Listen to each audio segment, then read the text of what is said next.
What's up, folks? Wrestle Talk 2018. Me and my host, who's back with Chili Most. From parts unknown, weight unknown, Mr. X. G-Bug. X is back. Sorry for the hold-up. I've been getting a lot of fan mail from people who are disappointed I wasn't on the show for the last couple of weeks. Mr. X was not only battling in the flu, but I was visiting various women's establishments all across southeastern Europe. Interesting. So I'm back. There's a lot to catch up on, and I'm glad to be back on the show. Good. Great to have you back, man. I just want to tackle Raw and SmackDown real quick. Key points. Raw. Raw was entertaining. Miz, Cena had a match. Loser enters one elimination chamber. Guess who won? Cena. So Miz is entering number one. That wasn't shocking. Then the Fatal 5-Way. Fatal 5-Way. First it was supposed to be a 4-way. Seth Rollins gets himself added to the match, which I was kind of like, all right, I was okay with it, but they could have easily, they easily could have just left it 4-way and then maybe figured out a way. But anyway, the match was good. It was Apollo Crews, Bray Wyatt, Matt Hardy, Balor, and Seth Rollins. Controversy ending, of course. Both Balor and Rollins pinned Bray Wyatt at the same time. Both complained to Kurt. Kurt makes the Elimination Chamber a 7-man Elimination Chamber. How that's going to work, I have no idea. The one funny part of the night, I think, was Braun Strowman playing the cello like a guitar and then beating the crap out of Elias with it, which was pretty funny. But I just kind of I don't know if they're trying to go a little direction different with Braun, kind of comical, but it definitely was. It was funny, but it was just not like Strowman-like. So he's the big monster, scary guy, so it kind of was out of his element, I think. I really think they need to tread lightly with that. I mean, you establish his character as this killing machine that's flipping ambulances and knocking over stuff outside the wrestler. Now you have him becoming a goofball. You really got to tread lightly with that. I don't think that comedy's a bad thing if done correctly, but I think that you're really going to dilute the character they built up for the last 2 years to do so. Yeah. And they announced Ronda Rousey's going to sign her WWE contract at Elimination Chamber, so that's going to be, finally, we're going to see Rousey again because we haven't seen her since Royal Rumble. So a couple of matches were kind of just nothing great. Reigns beat Sheamus. Gallows and Anderson lost to The Revival. And Mickie James and Alexa Bliss lost to Absolution. Otherwise, it was a pretty good show. I just hated the ending with the Fatal 5-Way, how it ended. What they should have done is just have Rollins and Balor have a great match. It'd be a great main event for this Monday Night Raw. Winner is the sixth and final man. The fact, I don't know how they're going to do a 7-man Elimination Chamber. The only thing I can see is that they start the match as a triple threat match. That's the only way it's going to work. At least I think. I have no idea. But SmackDown was very uneventful. Stupid, but uneventful. They had that Shane said that, okay, if Baron Corbin beats Kevin Owens, he gets into the championship match. And if Ziggler beats Zayn, he gets in the championship match to make it a Fatal 5-Way. They're doing way too many Fatal 5-Ways, 7-man Elimination Chambers. I think they're just getting out of control with the multi-man matches now. I think it's to a point of, all right, enough. You can only do so much. Both men won.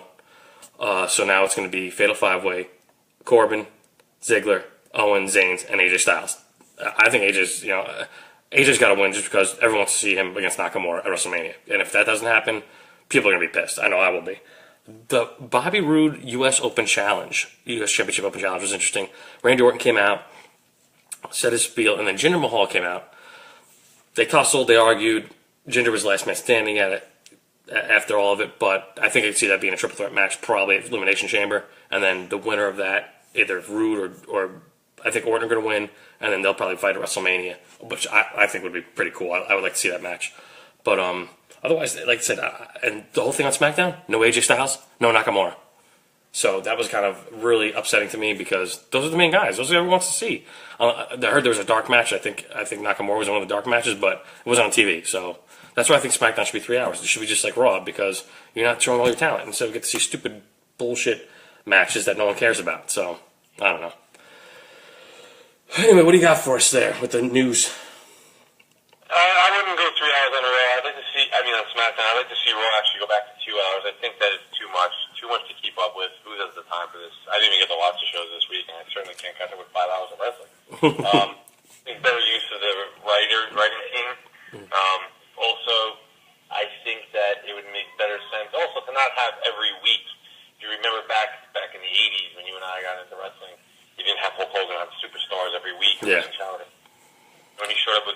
even though the business model is different now, where it's more subscription-based and ratings-based opposed to getting money on house shows. But Yeah. I think there's too much wrestling on TV. News stories. There's a couple of stories that broke this week. First one we'll lead with. I know we spoke about it a couple weeks back. Dolph Ziggler just re-signed with the WWE. Reportedly 2 years, $1.5 million a year, which is by WWE standards very high. Yes. Making the third or fourth highest full-timer on the road. Under contract, rather. Supposedly he's going to go full-fledged, full-time for 2 years. At that rate, my thoughts are, Ziggler is a great wrestler. And he's just been booked very poorly. Agreed. I hope to really do something with him that's worthwhile, let this guy shine and be the main eventer. I thought years ago they did pull the trigger with that when he won the title at the Meadowlands, Night of Mania, when he had Big E and AJ Lee by his side. It was just fell up since then, so hoping they really did right this time. I thought that was a good signing. I thought they were going to... I honestly thought they were going to let him release him, but I was glad they brought him back. He's a good worker. He's always on TV. He's entertaining. Ziggler, granted, since his championship run, years ago, he's fallen off. They really haven't given him much, big matches. He's had a couple good matches here and there with some guys, with AJ Styles and a few other guys, but otherwise they haven't really put him back onto the main scene, of the championship contendership, besides the U.S. Championship. Yeah. The other story, kind of noteworthy. WWE supposedly going after Gronk, the football player. I'm not a football guy.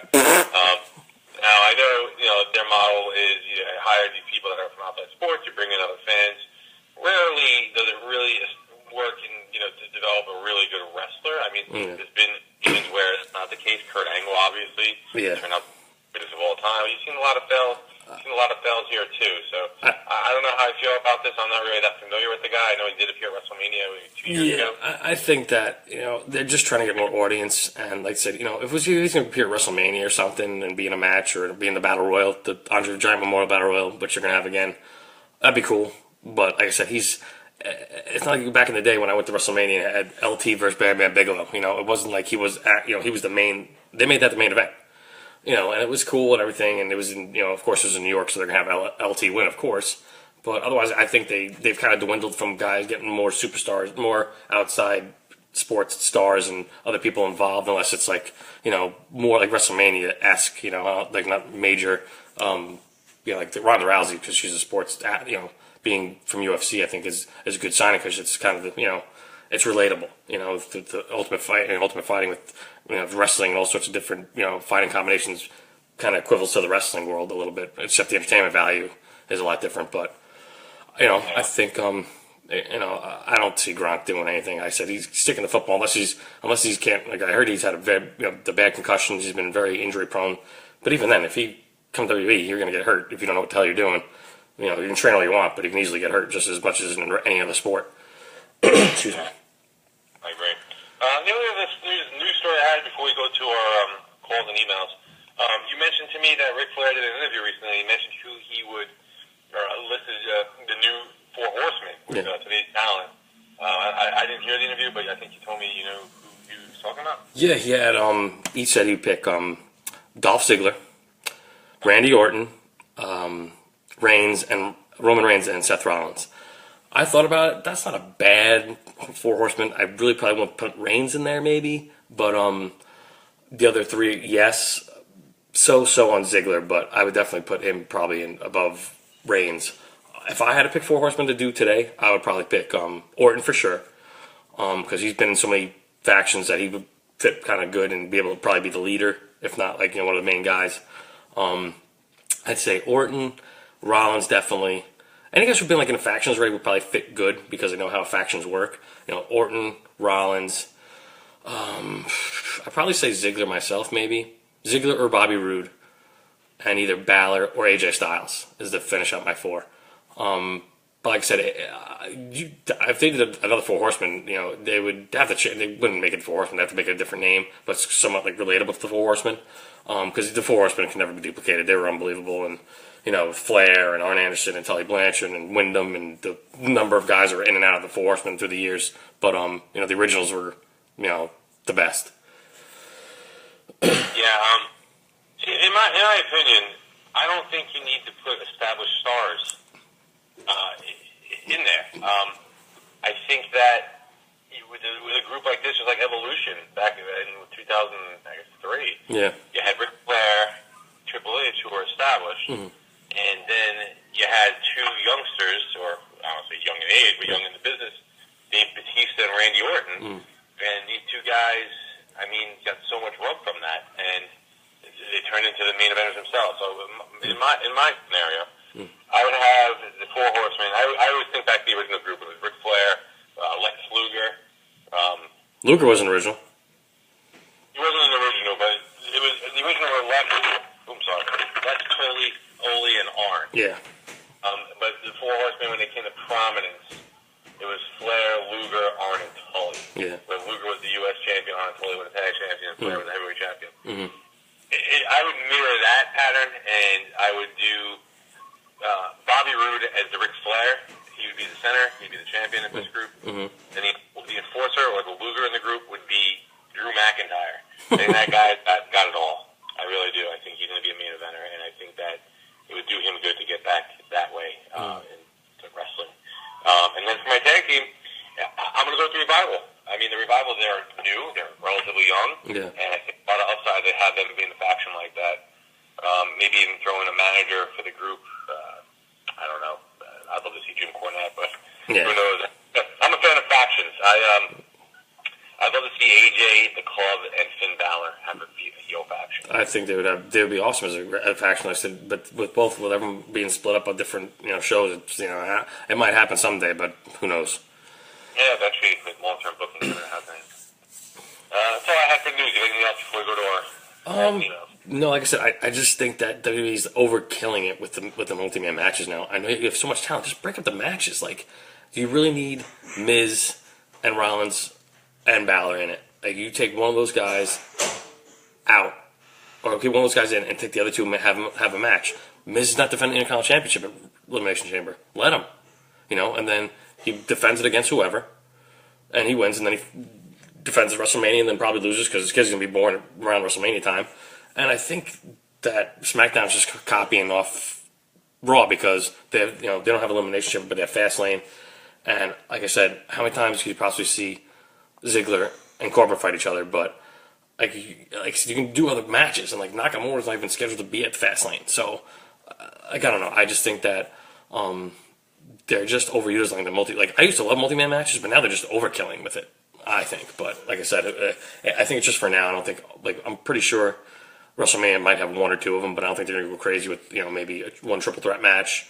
I don't know if they're doing a ladder match for the Intercontinental Championship, which would be cool, but I don't see that happening. I think they're just going to defend against one person. They're going to have the Battle Royal, so there's another multi-man match. So I don't know. Like I said, right now I think they're just overkilling it, but who knows? Hopefully it builds to something good for WrestleMania. Yeah, speaking of Mania, so we know AJ versus Nakamura and likely Lesnar versus Reigns. Are there any other matches that you think we'll see? I mean, still speculation of Cena and Taker. Apparently, I didn't see it. You mentioned about WrestleMania bringing the dead back to life. Yeah, dude, as much as I love The Undertaker, he's one of my favorites of all time. Watching him last year at WrestleMania was heartbreaking. Watching him lose. Granted, he lost to Roman Reigns. He's 23-2. He's been at 25 WrestleManias, dude. 25 WrestleManias. And he's 23-2. End it, dude. Do not let this man get in the ring again. They're dragging his career out. They're pulling a Ric Flair. And Ric Flair, granted, was still in good shape the last few years of his life, but watching him tool around the ring, just going at freaking 59 years old was depressing. It was definitely upsetting, and I just couldn't, I just don't see Undertaker wrestle. He looks so bad. Granted, I've seen him recently. He's been in the gym working out. That's great and fine, but the guy just had hip surgery. He's 52 years old. Let him be. Let his legacy live, because if you bring him back to fight Cena, what, do you let him beat Cena? Who cares? This match should happen like freaking 9 years ago. So I don't want to see Undertaker back in the ring. The way he ended it last year was good, for me. He was symbolic. That's it. Don't come back. Be in the Hall of Fame in the next few years or so. So, like I said, if you make him come back now to fight Cena, you're just trying to get more people to watch, which tons of people can watch WrestleMania anyway, even if Undertaker's not there or not. If you're looking for someone to fight Cena, make him fight Elias. Or there's a ton of other guys that Cena can fight at WrestleMania. Hopefully Samoa Joe will be back in time, because I would love to see Samoa Joe versus Cena. That match I'm dying to see. But like I said, I just don't. I just hope they. Like I said, I love the Undertaker, and they're going to ruin his legacy if they bring him back for another match. Yeah. So I don't know. I don't know how I feel about it. I don't think it's not going to be a good match from a wrestling standpoint. No. But I think that Vince has his heart set on doing seeing the take at WrestleMania just to get that visual and to have that moment. So I think it's likely. So do we go to the mailbag and take some messages? Let's see what we got here. Let's out some random ones here. Cloudman18 at AOL.com from Chester, New York. I know someone from Chester, New York. Wants to know, who do you think will be main eventing WrestleMania in 5 years, G-Folk? 5 years? Oh, shit. Ooh, 5 years. Just knowing an NXT roster, and how many guys we got now, and their ages, it could be a numerous amount of people. As my Mr. X mentioned earlier, Drew McIntyre could be one of them. You could, Balor, if he's still around, he's I think 34, 35 now, so I don't know. I'm trying to think of them. Like, it could be a number of people. Like I said, I couldn't think. Like I said, I'd have to really look at the NXT roster to really examine it to see who in 5 years could be up and be a big star. But otherwise, like I said, I couldn't really. I'd have to look at the roster to give you. Like I don't have it in front of me, but it could be a number of guys from NXT because there's a lot of decent guys, a lot of really good guys who can wrestle and are pretty entertaining. McIntyre would be one of them. There's a buttload of talent down there that's going to come up eventually. It's just a matter of time. Yeah, a lot of changes in NXT also, so it can go a lot of different directions, really. Mm-hmm. You look at WrestleMania from 5 years ago, and some of those guys are on top then are still on top now. True. All right, let's go to another email here we received. W. Brower, love the show, glad you're back. I think you know me. When did you realize wrestling wasn't real? I know who that is, yeah. Wrestling wasn't real when I first started watching it, probably, because everyone, including my father, said, "Oh, it's fake. They're not really doing stuff." And like I said, it's fake to an extent because guys get hurt. There's numerous injuries. You do the wrong thing. There's training for a reason in WWE. If you're not trained properly, you can. It's just like any sport. If you're not trained properly in good shape, you can easily hurt yourself.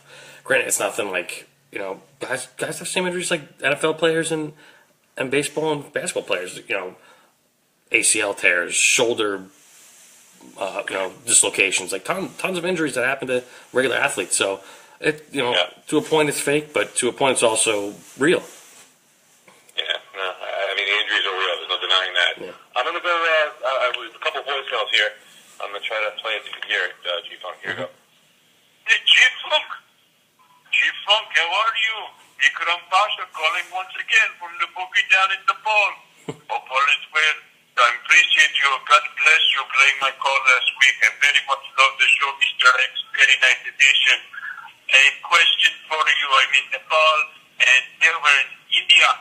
I'm from India. We are very, very, very much Jinder Mahal fans.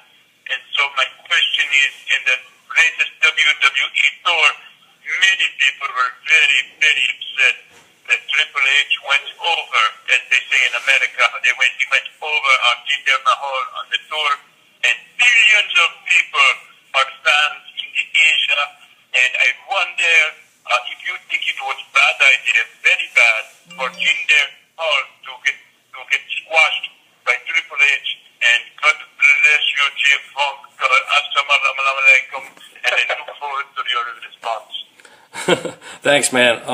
Yeah, I heard about that match. Like I said, I don't think it's a big deal just because Triple H was only on the card because there was a guy who was injured, so who was supposed to fight Jinder. I don't know who the injury was. I don't know if it was Samoa Joe or not, or somebody else who was supposed to fight Jinder. So, like I said, like if they were in a feud or something or some kind of major storyline, but since Triple H was there to fill in for somebody, like he doesn't. Like I said, he only does a couple of house shows if need be. If they want a big, still keep the crowd, with a big name, to go against other big stars on the roster. So I don't think it was a big deal. He's back now. He's battling for the trying to get in the U.S. title mix again. So like I said, I don't think it was a big deal of him losing to Triple H. Wait, yeah. Now, I didn't catch that gentleman's name. He is calling from Nepal.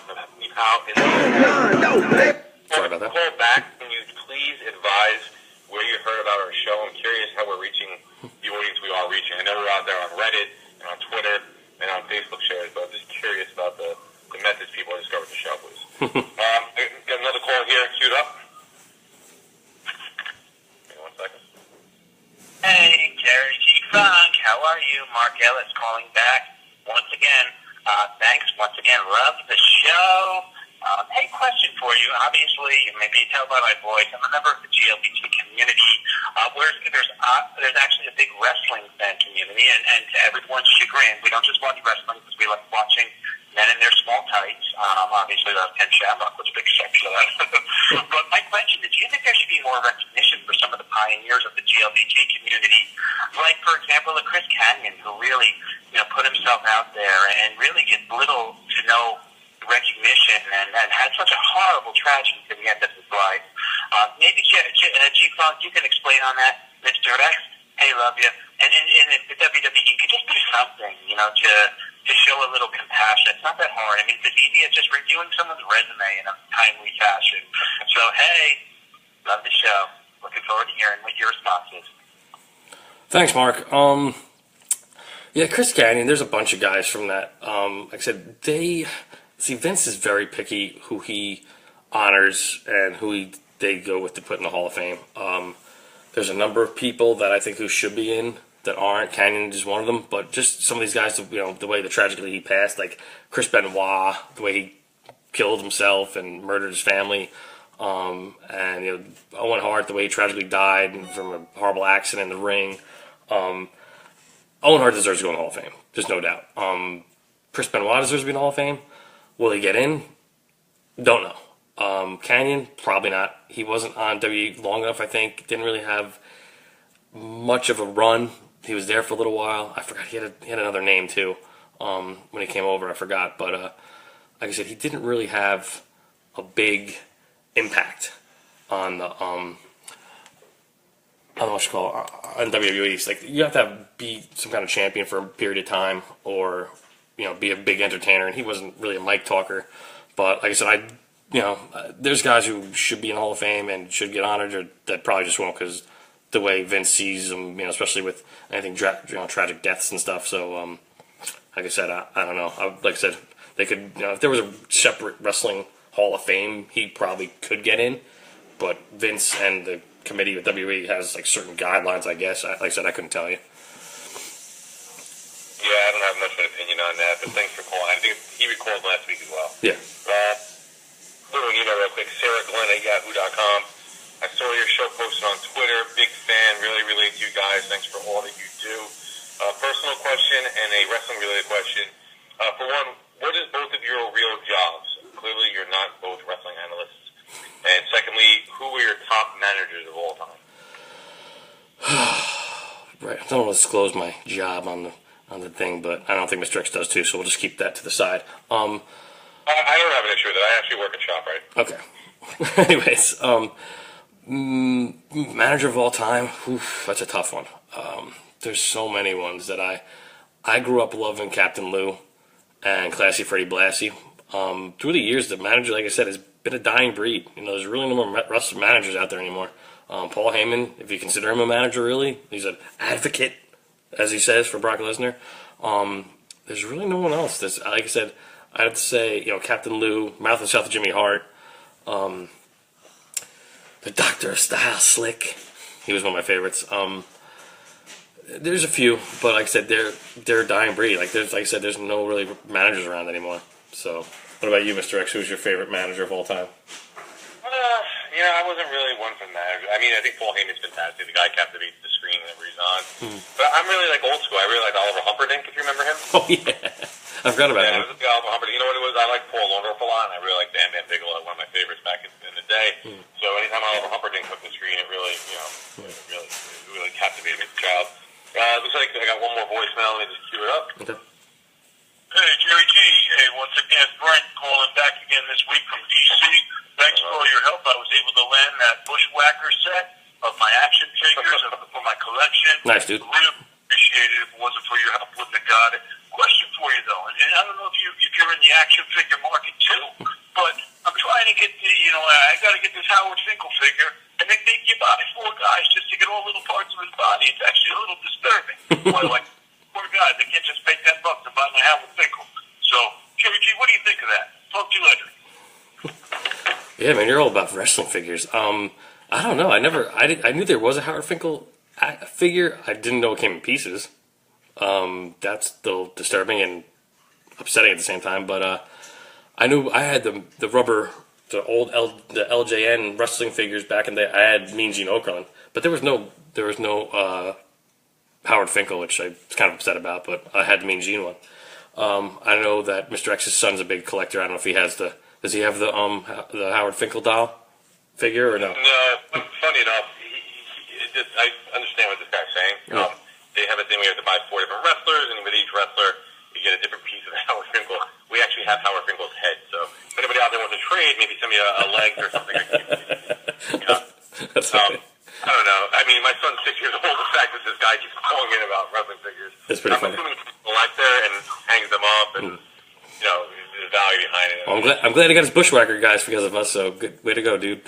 I'm happy you found to add to your collection. People that called were the same 3 people that called last week. Hey, man. Anybody else out there, by all means, please send your voice recorded messages to wrestletalk2018 at Yahoo.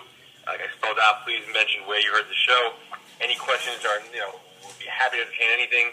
I also would like to maybe explore eventually getting down the line doing some live call-ins where, you can call in and actually interact with us. Little known fact, I think I mentioned to you, G-Funk, I have a couple of friends in the wrestling business. For one, there's an independent wrestler I've seen named The Monster. He's a good friend of mine. He's in ECPW now. He's actually talking the Ring of Honor. Mm-hmm. So, eventually we can have him call in. And speaking of Howard Finkel, my neighbor is related through marriage to Howard Finkel, and he'll actually be here for the Memorial Day barbecue. So if all goes well, I can run over there on my phone and see if we can have our first WWE alumni on the call. Nice. That'd be awesome. That'd be pretty. The Fink. That's all I had today. Anything else that you want to sign off with? Any messages you want to get out there? No, like I said, it's glad to have you back, man. It's always weird. I like, I hate being by myself. Like I have to try to remember stuff, and if I don't have my number and notes, and you always remember stuff or have better notes than I do, so I'm glad to have you back. You're making me blush. It's been tough with work. ShopRite has been working a lot of overtime, pushing cards. I hear you, man. Lately, I'll be around this week during the week for a show, but from there, Mr. X rides off into the sunset. He'll be in Bucharest. Being transferred to a ShopRite out there for a week. So, but after that, we'll be back. If we're doing solo shows, by all means, you can hold the fort down. Yeah, like I said, we can hopefully squeeze one more show in before you take off on your little trip.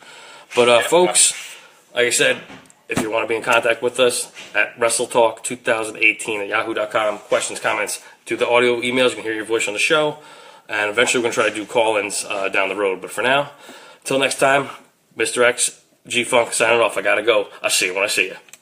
They looking scared, no, they don't really want now. We some southern boys with the